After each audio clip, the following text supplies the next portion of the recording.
ఈ దినం మనం ఏం విందామంటే అసలు ఆ గ్రంథం దేనికి పోల్చబడి చెప్పింది? ఆ ఏసిన 7 ముద్రలు విప్పుతున్నవాడు చూస్తుంది ఏంటి? అంటే విప్పుతున్నవాడు ఏమి విప్పుతున్నాడు? అంటే ఈ ముద్రలు ఎలా విప్పుతున్నాడు? యోహాను గారు ఏమి చూస్తున్నారు దాని నిమిత్తము? ఇవన్నీ మనం చూద్దాము. చూసే ముందు ప్రకటన గ్రంథము 1 అధ్యాయము 3వ వచనం చదువుదాం. ప్రకటన గ్రంథము 1 అధ్యాయం 3వ వచనము. సమయము ప్రవచన వాక్యములు చదువువాడును వాటిని విని ఇందులో రాయబడిన సంగతులను గైకొను వారును ధన్యులు. ఓకే, ఏమంటున్నాడండి? సమయం సమీపించింది కనుక దీంట్లో రాయబడిన విషయములు గైకొన్నవాడు ధన్యులు. దీనిలో రాయబడిన ప్రతి విషయం తెలుసుకున్న వారందరూ ఏమంటారంట? ధన్యులు అవుదాము. సరే, మనకి ఇప్పుడు మనం చదువుతున్న ఎన్నో అధ్యాయం చదువుతున్నాము? 6వ అధ్యాయం, 5వ అధ్యాయము, 6వ అధ్యాయము ధ్యానిస్తున్నాం. 6వ అధ్యాయము అందరూ ఓపెన్ చేయండి. ప్రకటన గ్రంథం 6వ అధ్యాయము 1వ వచనం నుంచి జాగ్రత్తగా చూద్దాం. 1వ ముద్ర వరకు చాలాక 1వ ముద్ర వరకు చదవండి.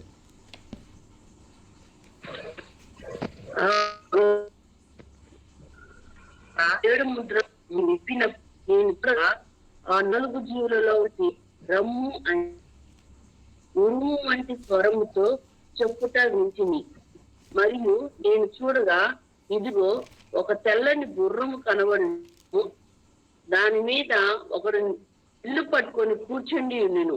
అతనికి ఒక కిరీటం ఇయ్యబడెను. అతడు జయించుటకు బయలుదేరెను.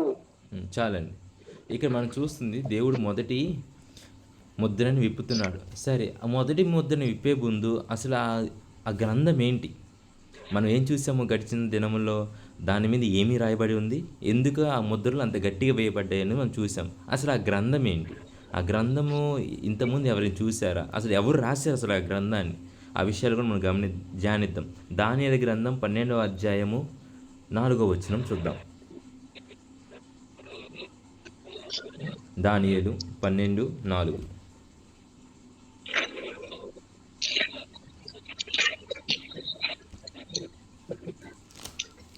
దానియేలు, నీవు ఈ మాటను మరుగు చేసి అంత్యకాలము వరకు ఈ గ్రంథం ముద్రింపు. చాలా మంది నలుదిశలు సంచరించినందున తెలివి అధికమగును అని నాతో మాట్లాడు. ఏంటంట? ఎవరు రాశారు ఈ గ్రంథాన్ని? దానియేలు గారు. అంటే దేవుడి ప్రత్యక్షంతో దానియేలు రాసి దాన్ని భద్రపరిచారు. అంత్యకాలం వచ్చేంత వరకు దీని గురించి ఏం చేయొద్దు, బయట పెట్టొద్దు, దాని గురించి వివరించొద్దు. ఎందుకంటే యోహాను గారు వివరించాలి. దాని గురించి ఒక ప్రణాళిక ఉందని మనం నిన్నటి దినం కూడా తెలిసాం. అంటే ఈ గ్రంథం ఎవరు రాశారు? దానియేలు రాసిన అంత్యకాలపున్న ఒక గ్రంథం ఈ గ్రంథం. అక్కడ ఏమేమైంది? ముద్రలు వేయబడి ఉన్నాయని మనం చూస్తున్నాం కదా. అవి ఎందుకు ముద్రలు వేయబడ్డాయి అంటే దాని యొక్క విషయాలు ఎవరు కూడా బయలుపరచడానికి వీలు లేకుండా ఉంది. సరే, అక్కడ ఏదైతే చెప్పొద్దన్నది అది ఇదేనా అవునా కాదా మనకు తెలియాలిగా. ఏదైతే సీల్ చేయబడి దీని విషయంలో నువ్వు ఎక్కడికి చెప్పొద్దు, బయలుపరచొద్దు అని చెప్పిన దేవుడు దానియేలుకి ఆ గ్రంథం ఇదేనా అవునా కానీ తెలియాలి. కాబట్టి అది కూడా చూద్దాం. ప్రకటన గ్రంథం 22వ అధ్యాయం 10వ వచనం చూద్దాం. ప్రకటన 22వ అధ్యాయం 10వ వచనం. అతడు నాకు ఇలాగ చెప్పును, ఈ గ్రంథం అందంట ప్రవచన వాక్యములకు ముద్ర వేయవలదు. ముద్ర వేయొద్దు.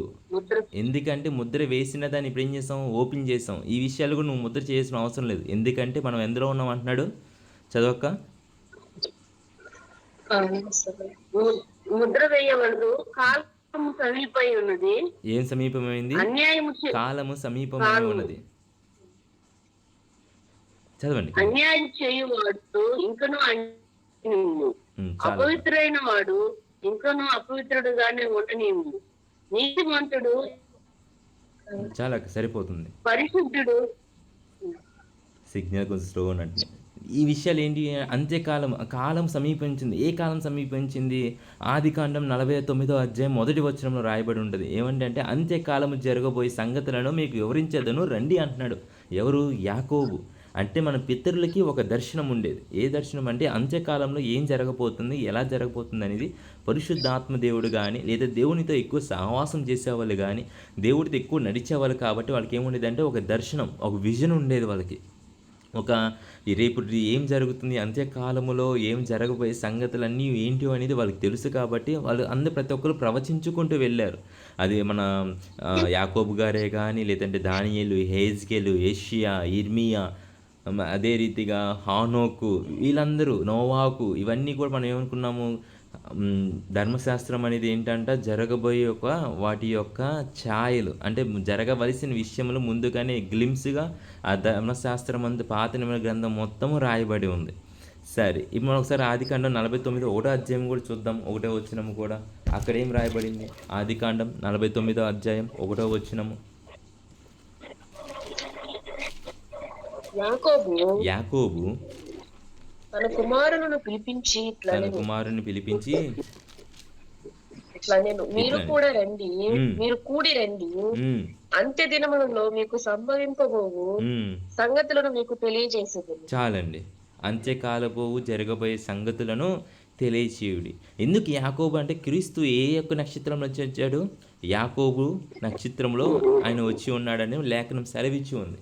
సరే, ఈ విషయాలు ఒక్కోదానికి చెప్పాం కదా. మనం అనుకున్నట్టుగా ధర్మశాస్త్రం అనేది ఎలా ఉంది, జరగబోయే వాటి యొక్క ఛాయలు, నీడల్లాగా ఉన్నాయి. సరే, మొదటి ముద్ర విప్పుతున్నాడు దేవుడు. దేవుడిని ఎలా విషయం తెలుసు అంటే నిన్నటిది మొన్నటి దినంలో మనం గమనించాం. పైన గొర్రె పిల్లకి వచ్చి ఏమంటున్నాడంటే ఒక ఆయన, ఒకసారి అది కూడా చూద్దామండి. 5వ అధ్యాయంలో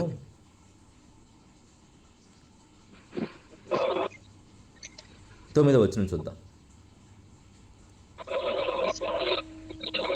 ఆ పెద్దలలో నీవు ఆ గ్రంథమును తీసుకొని దాని ముద్దలు విప్పుటకు యోగ్యుడవు, నీవు వధింపబడిన వాడిపై రక్తమిచ్చి ప్రతి ఒక్కరిని ఏం చేసావు, రక్షించావని మాట్లాడుతున్నాడు. అంటే ఎవరు ఆయన గురించి మాట్లాడుతుంది? నజరుడైన యేసుక్రీస్తు వారు.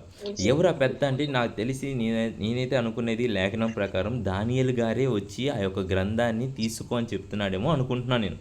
అది నిజమా ఎవరు అనేది మనకు తెలియదు, కానీ ఎందుకంటే రాసింది ఎవరు?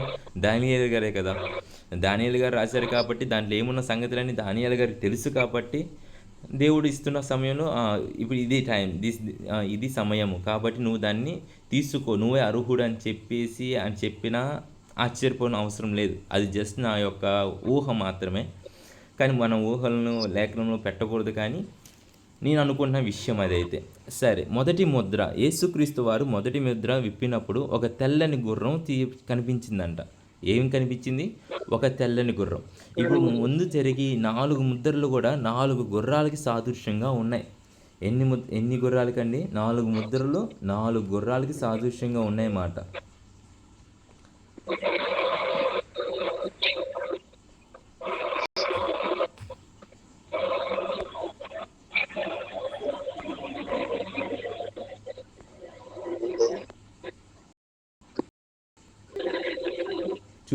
చూసిన స్క్రీన్ మీద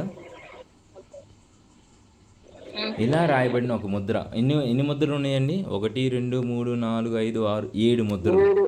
ఈ 7 ముద్రలలో ఒక సింహాసనం మీద కూర్చున్నవాడు కుడి చేతి నుంచి ఎవరికి ఇస్తున్నారు? నజరుడైన యేసుక్రీస్తు వారికి ఇస్తున్నారు. అది తీసుకోవడానికి పెద్దలు వచ్చి ఏం చెప్తున్నాడు?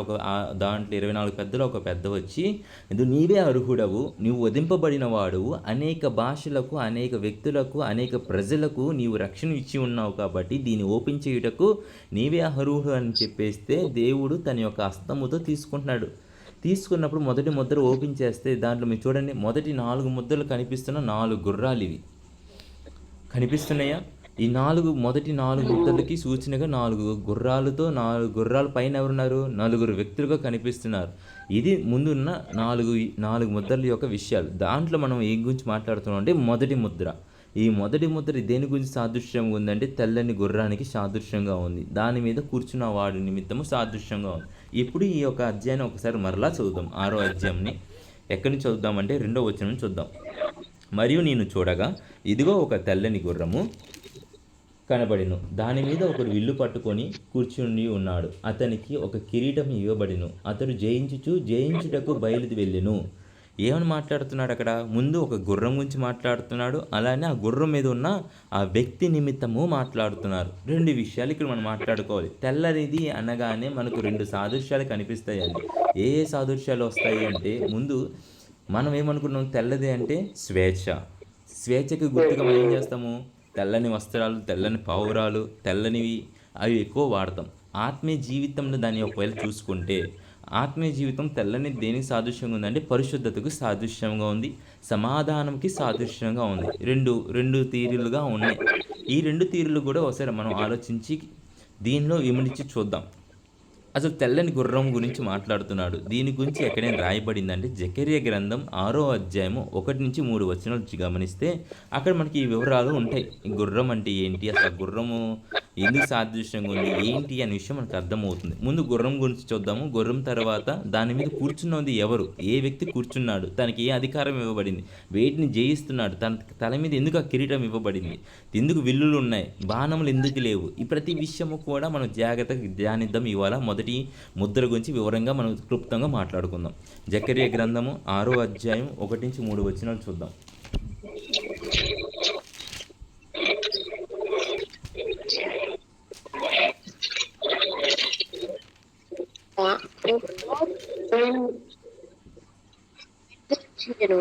ఆ పర్వతము ఇత్తడి పర్వతములై ఉండెను. మొదటి రథమునకు ఎర్రని గుర్రములు, రెండవ రథమునకు నల్లని గుర్రములు, మూడవ రథమునకు తెల్లని గుర్రములు, నాలుగవ రథమునకు చుక్కలు గల బలమైన గుర్రములు ఉండెను. 5వ వచనం చదువురా.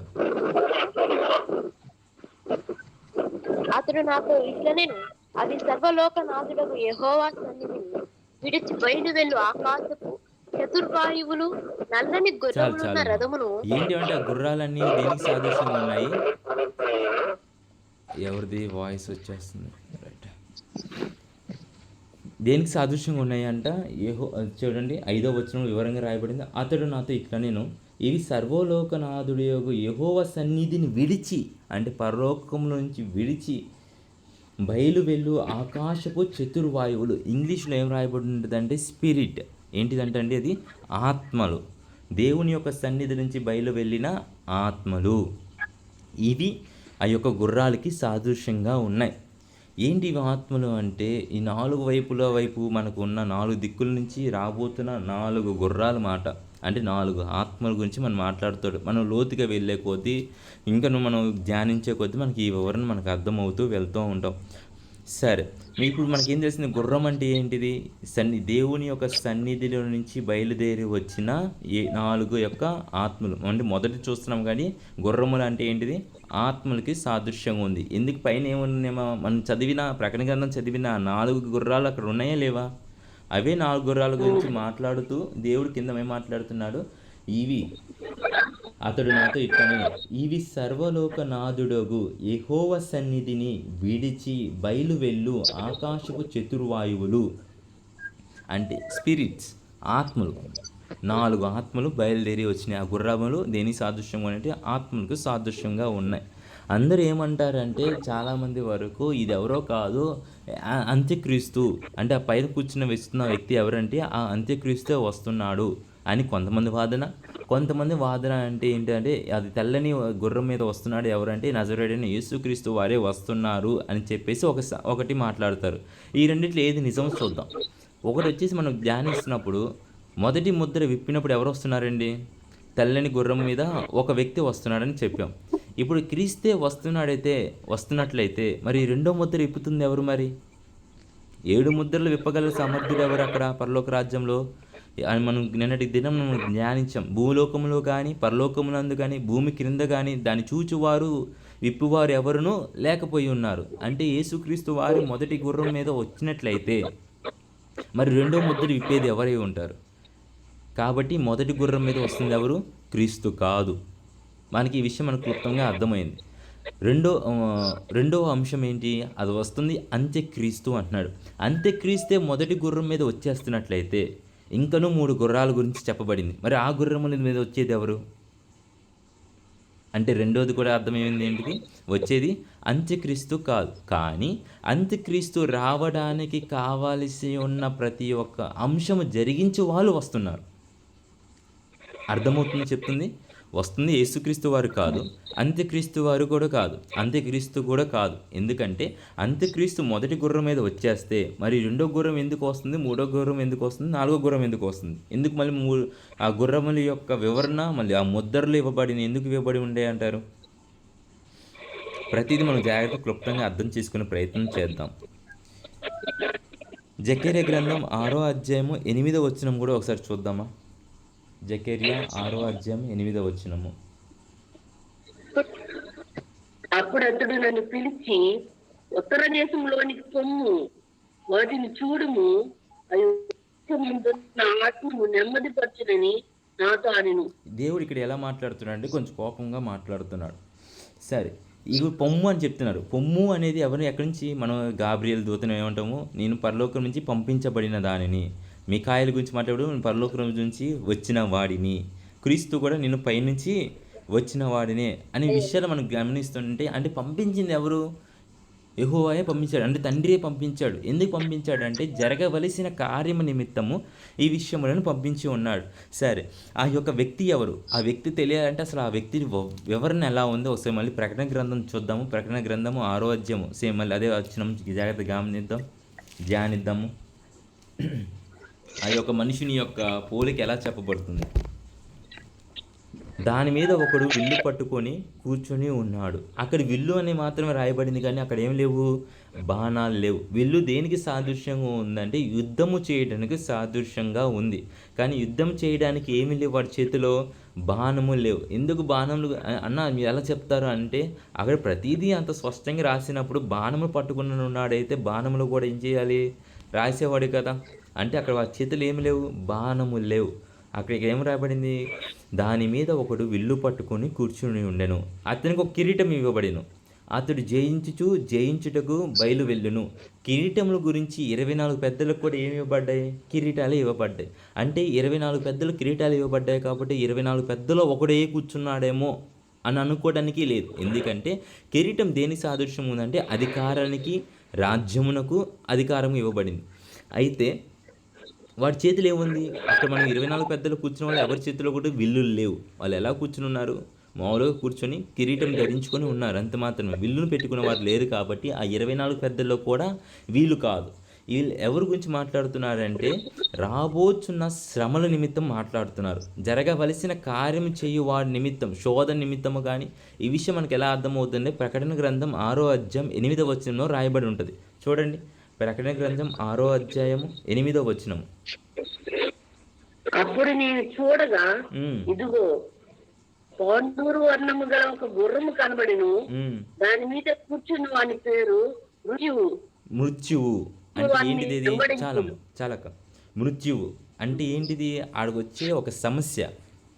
అంటే ఒక ఆత్మ ఏం చేస్తుంది, ఒక సమస్యను పట్టుకొని తీసుకువస్తుంది. ఇలా ఎందుకు జరుగుతుంది అంటే జరగవలసిన, అంటే అంత్యక్రీస్తు రావడానికి కావాల్సిన ప్రతిదీ జరిగించుటకు దేవుడు ఏర్పరిచిన ఒక విషయం. మొదటి ముద్ర విప్పగానే ఇప్పుడు మనకు అర్థమైంది, వచ్చేవాడు దాని మీద కూర్చున్నవాడు ఎలా ఉన్నాడంట, ఒక సమస్య. అంటే మన మధ్యలోకి రాబోతున్న ఒక సమస్యగా ఉన్నాడు. దాని గురించి వివరంగా దాని కింద ఉన్నాడు చూడండి. దాని మీద ఒకడు విల్లు పట్టుకొని కూర్చుని ఉన్నాడు. సరే, అతను విల్లు పట్టుకుని ఉన్నాడు. విల్లు దేనికి సాదృశ్యం అనుకున్నాము, యుద్ధము. ఆడు తెచ్చే సమస్య ఏంటిదంట, యుద్ధము. కానీ ఎలాంటి యుద్ధం అంట, అతనికి ఒక కిరీటం ఇవ్వబడిను, అతడు జయించుటకు బయలు వెళ్ళును. ఏమి జయిస్తున్నాడు? తెల్లని గుర్రం దేనికి సాదృశ్యం అనుకుని చెప్పుకున్నాము, శాంతికి, సమాధానానికి. అంటే వచ్చేవాడు ఎలా వస్తున్నాడు, శాంతిని కనపరచుటకు, సమాధానం ఇచ్చుటకు వస్తున్నాడు. ఎందుకు ఇలా వస్తున్నాడు? శాంతిని అనుగ్రహిస్తే అది సమస్య ఎలా అవుతుంది, అది ఇబ్బంది ఎలా అవుతుంది? ఎలా అవుతుందంటే ఇప్పుడు ఒకసారి గమనించండి, వాడు ఇప్పుడు వచ్చి అధికారం చేయాలి, అంత్యక్రీస్తు వచ్చి అధికారం తీసుకోవాలి. అధికారం తీసుకోవాలని సడన్గా వచ్చేసి నేనే అంత్యక్రీస్తు అందరూ నాకు ఇచ్చానంటే ఎవడు ఇక్కడ వినేవాడు ఎవడు ఉండడు. ఫస్ట్ ఆఫ్ ఆల్ వాడు శక్తులు ఉన్నా సరే ఒక ప్రాంతం నుంచి రావడానికి టైం పడుతుంది, ఒక చోట వచ్చి ఆ చోట నుంచి రావడానికి టైం పడుతుంది. అలా కాకుండా శాంతిని నెలకొరిస్తే దేశముల మీద, అందరి దేశముల మీద ఒక యూనియన్ ఫామ్ చేసి మనం ఐక్యరాజ్య సమితి ఉంటుంది. ఐక్యరాజ్య సమితి ఉద్దేశం ఏంటిది, యుద్ధములు చేయకుండా ప్రతి దేశము కూడా శాంతిగా ఉండటం కోసం ఈఎన్ఓని క్రియేట్ చేశారు. అంటే దేశం అన్నిటి మీద ఒక మూలం చేశారు, లేదా ఒక చోటకు వచ్చేసి ఉంది. శాంతి అనేది ఒక ఆర్గనైజేషన్, ఒక సంస్థ నడుపుతుంది. ఈ సంస్థ ఇప్పుడు ఏం చేస్తాడు అంటే అక్కడ శాంతిని సమాధానపరచు గుర్రం అంటే ఆత్మ వచ్చి ఏం చేసింది, ఒక శాంతికరమైన చేసి పెట్టింది. అంటే ఒక చోట ఒక ఆర్గనైజేషన్ స్థాపించి పెట్టి ఉంది. ఇప్పుడు వచ్చేది ఎవరు, దాన్ని విల్లు పట్టుకుని అంటే యుద్ధం చేయడానికి. అంటే యుద్ధములు జరుగుతాయి కానీ ఆ యుద్ధముల మీద ఏముండవు. అంటే అంత దాని ఉద్దేశం ఎలా చూడొచ్చు అంటే ఇంకానూ మనం వివరంగా ఆలోచిస్తే యుద్ధము జరుగుతుంది, ఆ యుద్ధములు చేయుటకు బాణములు లేవు, కానీ యుద్ధం ఏం చేస్తున్నాడు, జయించుతున్నాడు.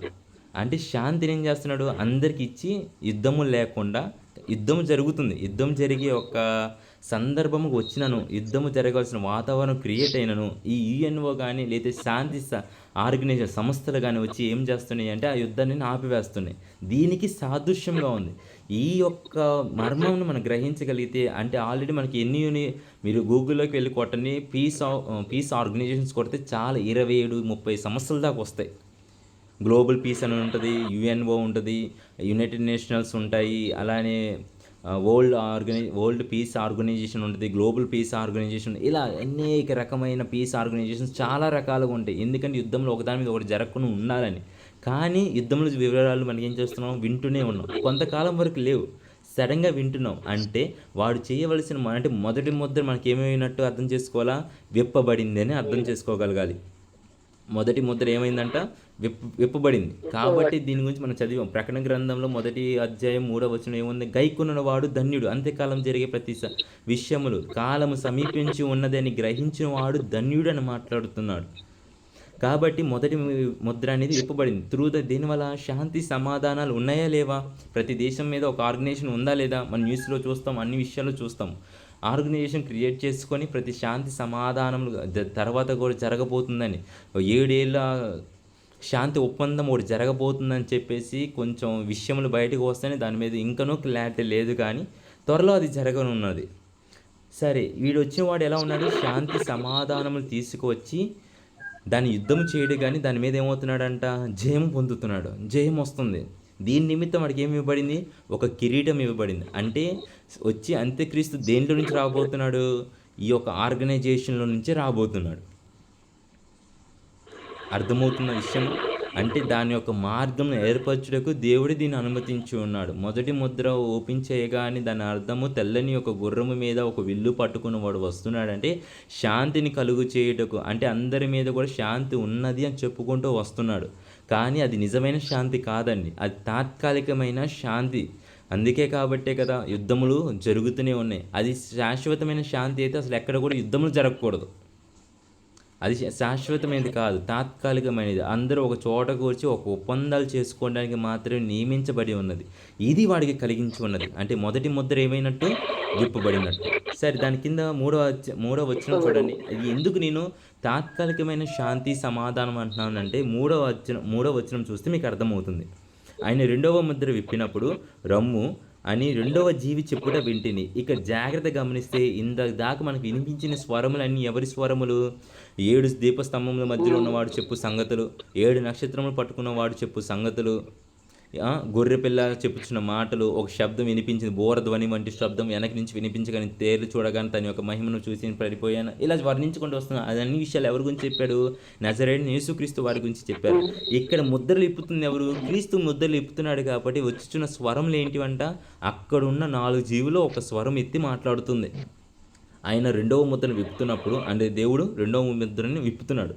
రమ్ము అని 2వ జీవి, అంటే మొత్తం ఎన్ని జీవులు చూసాము, దేవుని పైన ఉన్న 4 జీవులు చూసాము. అవి 6 రెక్కలేసి ఉన్నాయి ఒక్కొక్క జీవి.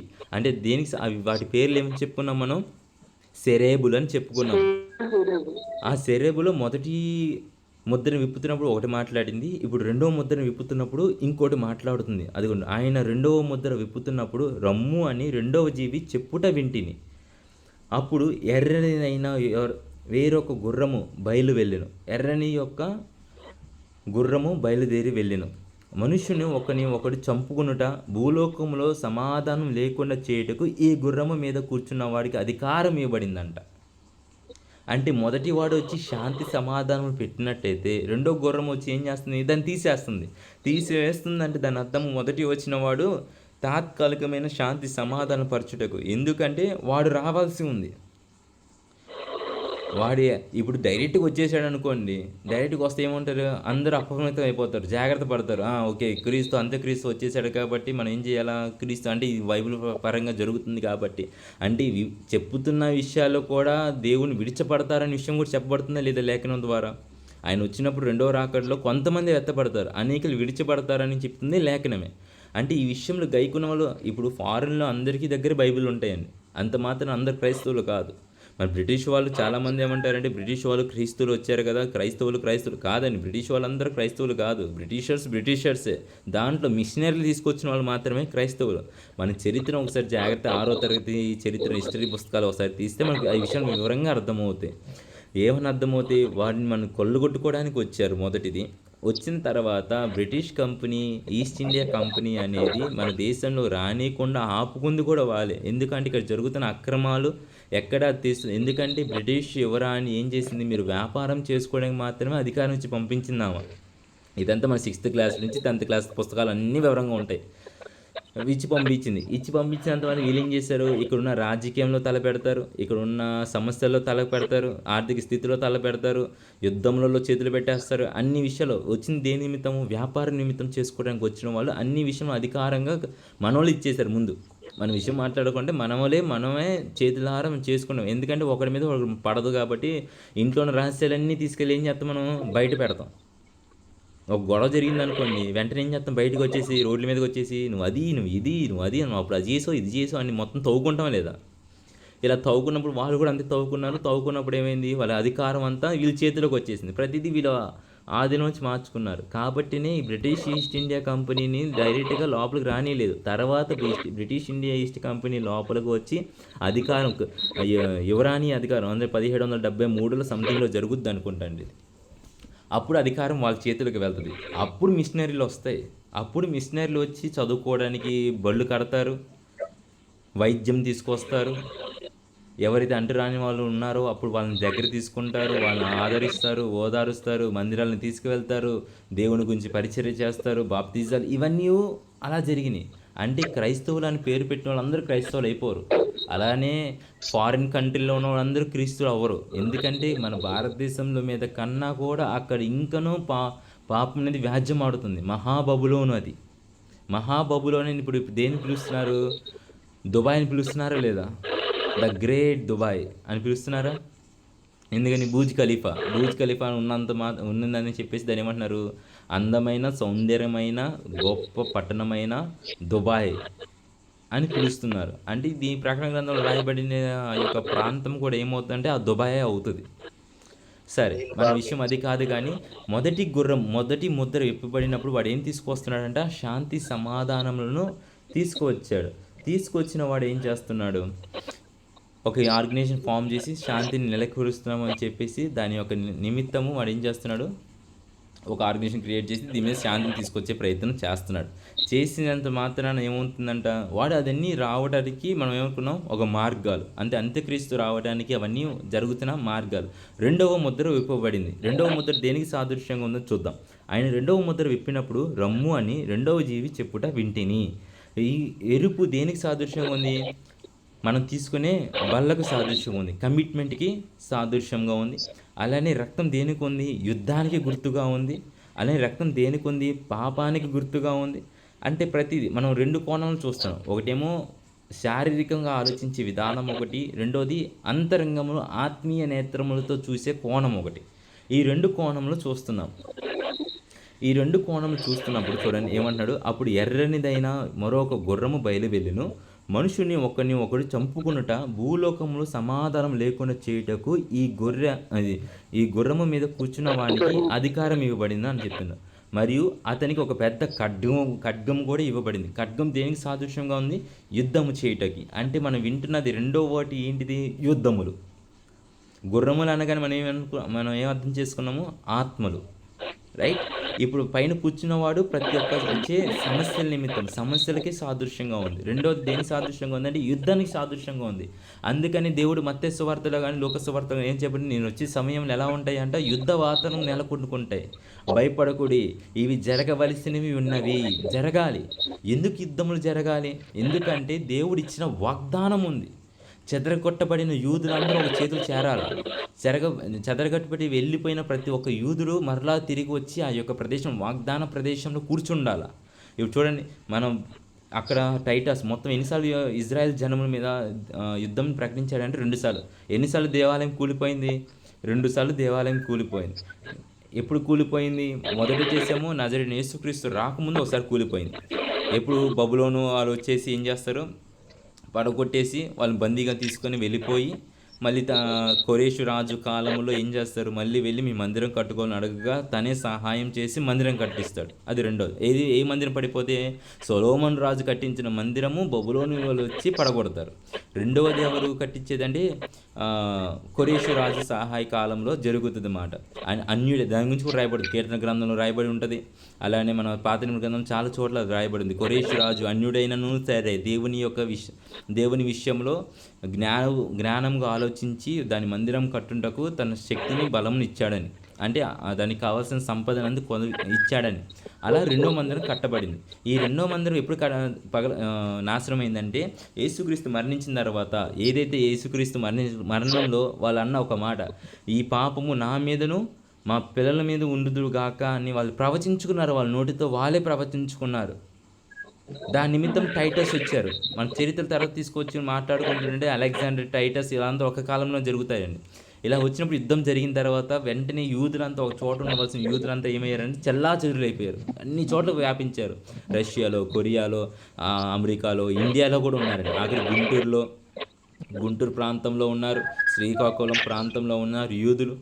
ఇలా మొత్తం ప్రపంచమంతా ఏమయ్యారని చెల్లాచెదురైపోయారు. ఈ చెల్లాచెదురైపోయిన వాళ్ళందరూ ఏం చేయాలా? ఒక చోటకి రావాలంటే వాళ్ళు యుద్ధ వాతావరణం నెలకొల్లాలి.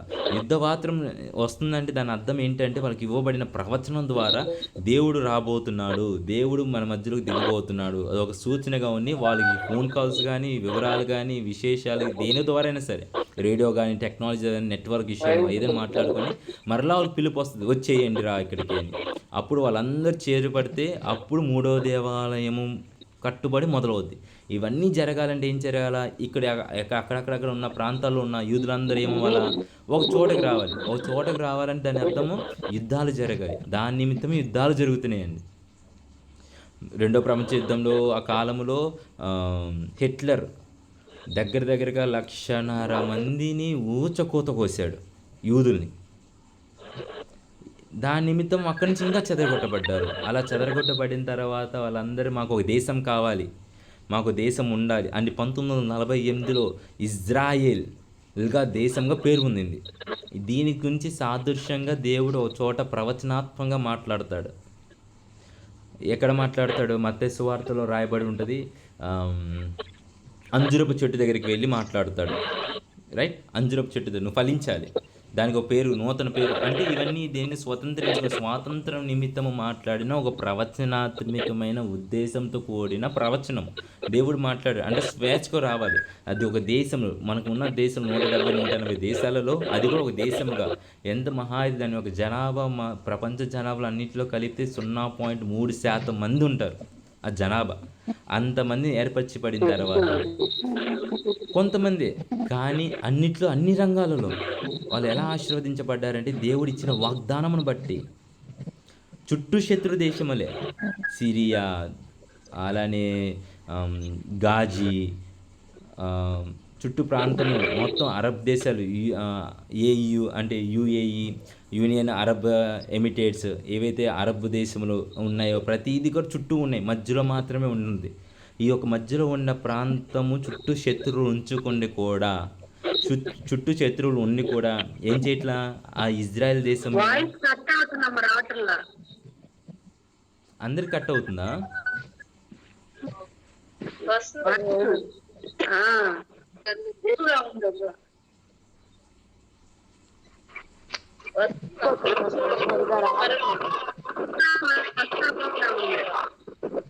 మిగతా అందరికి బాగానే వస్తుందా? కట్ అవుతుందండి. ఒకరు అందరికి కట్ అయిపోతుందా? ఒక 2 నిమిషాల నుంచి కట్ అయిపోతా వస్తా ఉంది.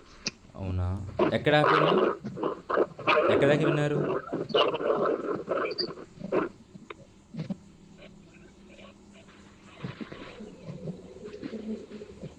ఎక్కడి దాకా విన్నారమ్మా కరెక్ట్గా చెప్పండి, మళ్ళీ చెప్తాను.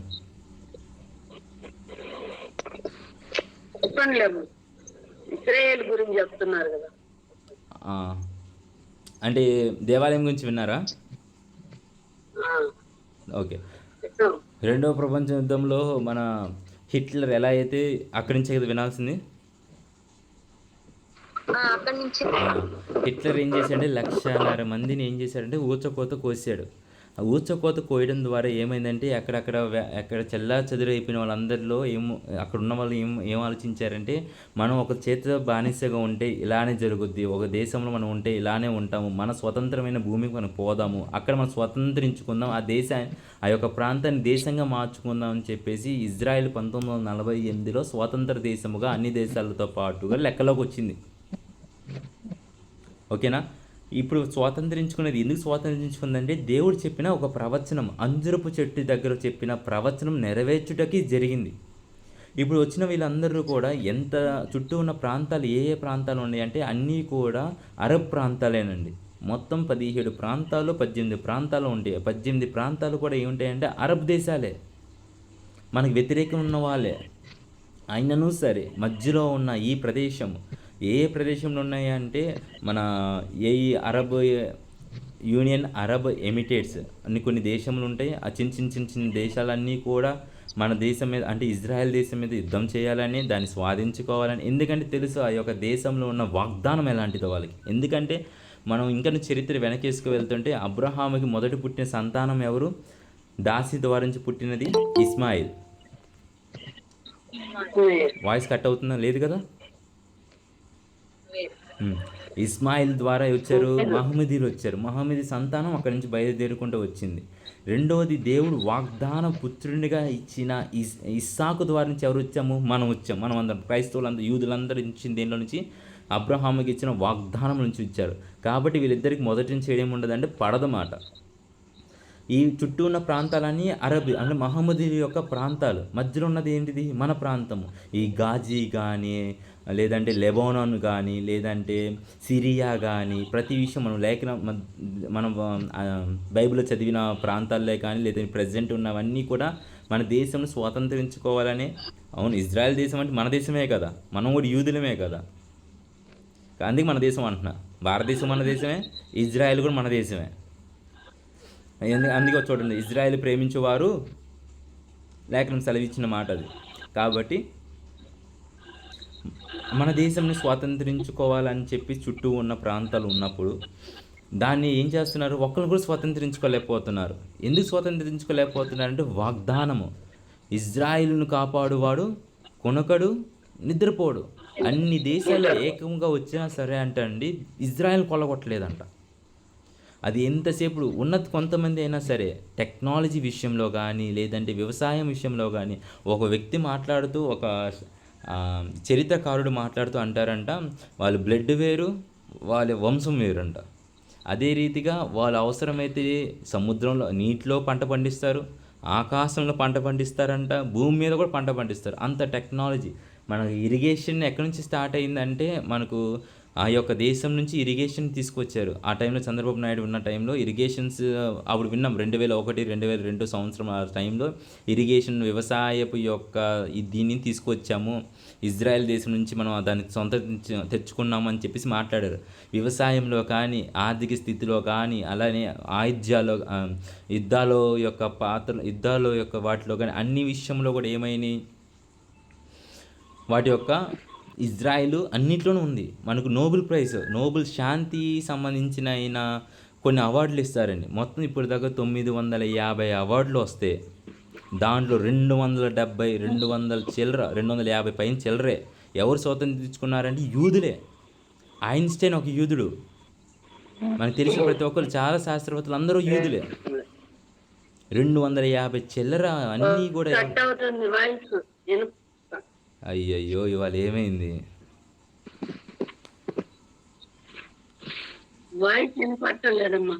ఎక్కడ దాకా ఆగిపోయారా అక్క? మళ్ళీ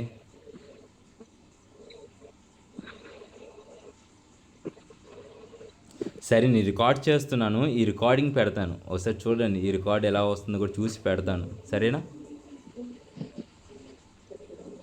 ఉమ్. ఇలాంటి గొప్ప దేశముగా ఉండి చుట్టూ శత్రు సైన్యములు పెట్టుకున్నా కూడా జయిస్తూనే ఉన్నాయి. ఇజ్రాయిల్ కాపాడువాడు కునుకడు నిద్రపోడు.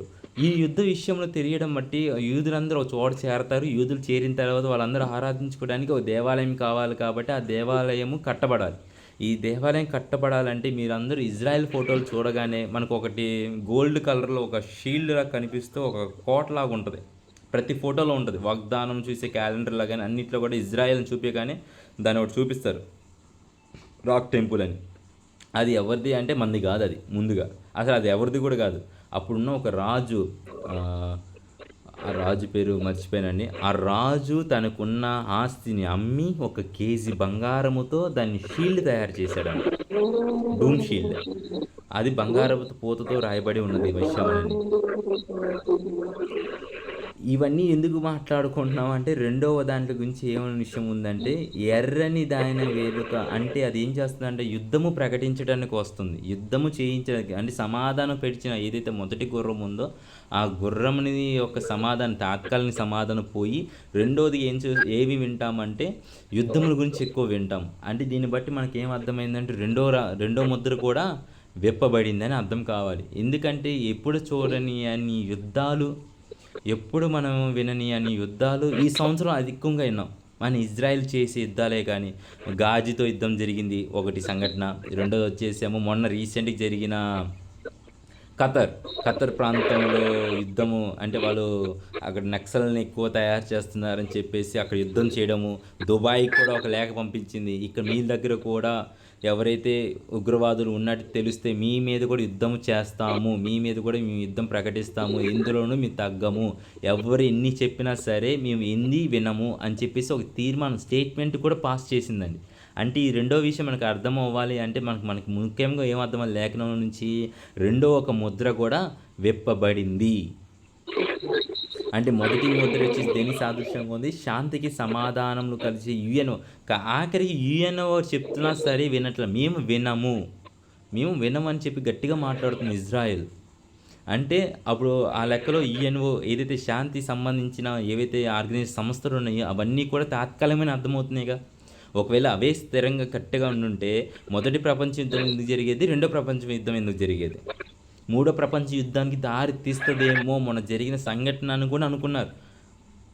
ఇంతగా మార్చబడుతుంది, ఇంతలాగా యుద్ధాల గురించి మన వివరాలు వింటున్నాం కాబట్టి మనం ఇంకనూ ఆత్మీయ జీవితంలో ఇంకనూ జాగ్రత్త పడాలి. అంటే 2 విషయాల గురించి మాట్లాడుకున్నాం, శాంతి జరిగిన విషయాల గురించి మాట్లాడుకున్నాం, దాని నిమిత్తం జరిగిన యుఎన్ఓలు. అందుకే చూడండి యుఎన్ఓ గుర్తులో కూడా ఎలా ఉంటుందంటే ఇలా ఒకటి ఆ రౌండ్ చేస్తే ఒక కిరీటంలా కనిపిస్తుంది. ఆ ఫొటోస్ ఉన్నట్టున్నాయి, ఒక నిమిషం చూపిస్తాను.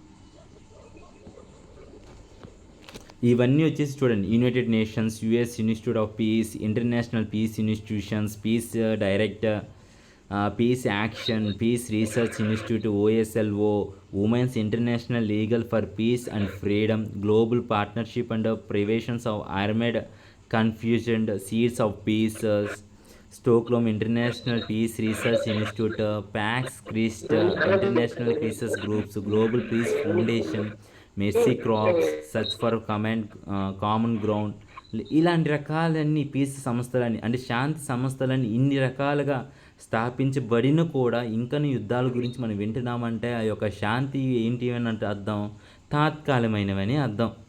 దీని నిమిత్తం మనకు ఇంకోటి అర్థం కావాల్సిందంటే స్థాపించబడ్డాయి అంటే మొదటి ముద్ర జరగబడింది. చూసారా ఈ సింబల్ చూడండి, ఇంకను క్లారిటీగా ఓపెన్ చేయడానికి ప్రయత్నిస్తా.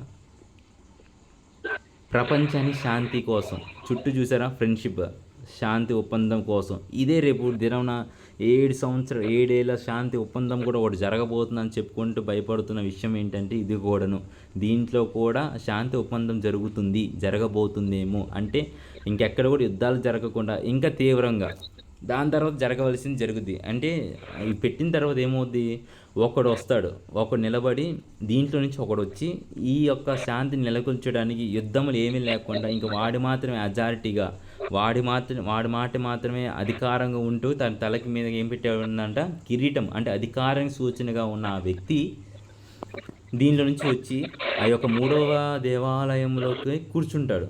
అదే ఎవరంటే అంత్యక్రీస్తు.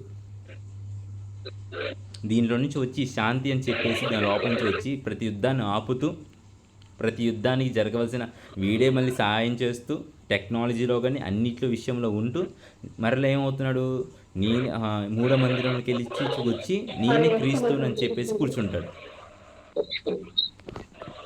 ఈ విషయాలు మనకు అర్థమవుతున్నాయి కాబట్టి మనం ఏం చేయాలా, మన ఆత్మీయ జీవితంలో కూడా సిగ్నల్ సరిగ్గా లేవు కాబట్టి నేను ముగించేస్తున్నానండి. ఏమున్నాయో 2 ముద్రలు చూసాము. ఒకటి వచ్చేసాము శాంతి నిమిత్తం, రెండోది ఇచ్చేసాము యుద్ధం విషయం గురించి విన్నాం. ఈ 2 విషయాల నిమిత్తం మనం జాగ్రత్త పడవలసినవి ఉన్నాయి. ఎలా జాగ్రత్త పడాలంటే దేవుని యొక్క రాజ్యము బహు సమీపంగా ఉన్నాయి. మొత్తం 7 ముద్రలు, 6 ముద్రలు విప్పబడిన తర్వాత 7వ ముద్ర విప్పబడుతున్నప్పుడు 7 పాత్రలు గురించి మాట్లాడతాడు దేవుడు. మరలా 7 పాత్రలు 7 బూరలు అవుతాయి. 7 బూరల తర్వాత మళ్ళీ 7 పాత్రలు. ఇవన్నీ జరగవలసిన సంఘటనలు దేనికి లింకుడుగా ఉన్నాయంటే ఈ 7 ముద్రలకు ఉన్నాయి. ఈ 7 ముద్రలు విప్పబడంతో మిగతావన్నీ జరుగుతూ ఉంటాయి. అంటే మొదటిగా జరగవలసిన 2 విషయాలు మనకు తెలిసాం. ఆ 2 కూడా ఏమైనాయి, విప్పబడ్డాయి విషయం మనకు ఇంకనూ అర్థమైంది. ఇప్పుడు ఆ 7 ఒప్పందాలు జరిగి ఒక నియమిస్తాడు, వాడే వచ్చి రావడానికి అవకాశం కల్పిస్తున్నారు. చూడండి, ఉన్న దేశములన్నీ ఒక చోటకు వచ్చేసి శాంతి ఒప్పందం చేసుకుంటే ఒక దాని మీదకి వస్తున్నాయి. దీని మీద అధికారంగా ఎవరు వస్తాడంటే అంత్యక్రీస్తు వస్తాడు తర్వాత. అంటే జరగవలసిన ప్రతిదీ ఏం చేస్తున్నారు ఇక్కడ, అన్నిటి మార్గాలను దేవుడు చేర్పిస్తున్నాడు. ఎందుకంటే జరగవాలి, ఇవి జరిగితేనే పరిశుద్ధుల ప్రార్థనలు ఏమవుతాయి, జరగబడతాయి. ఇలా జరిగితేనే ఏమవుతాయి, మనం అందరం దేవుడి రాజ్యంలో ఎత్తపడతాం.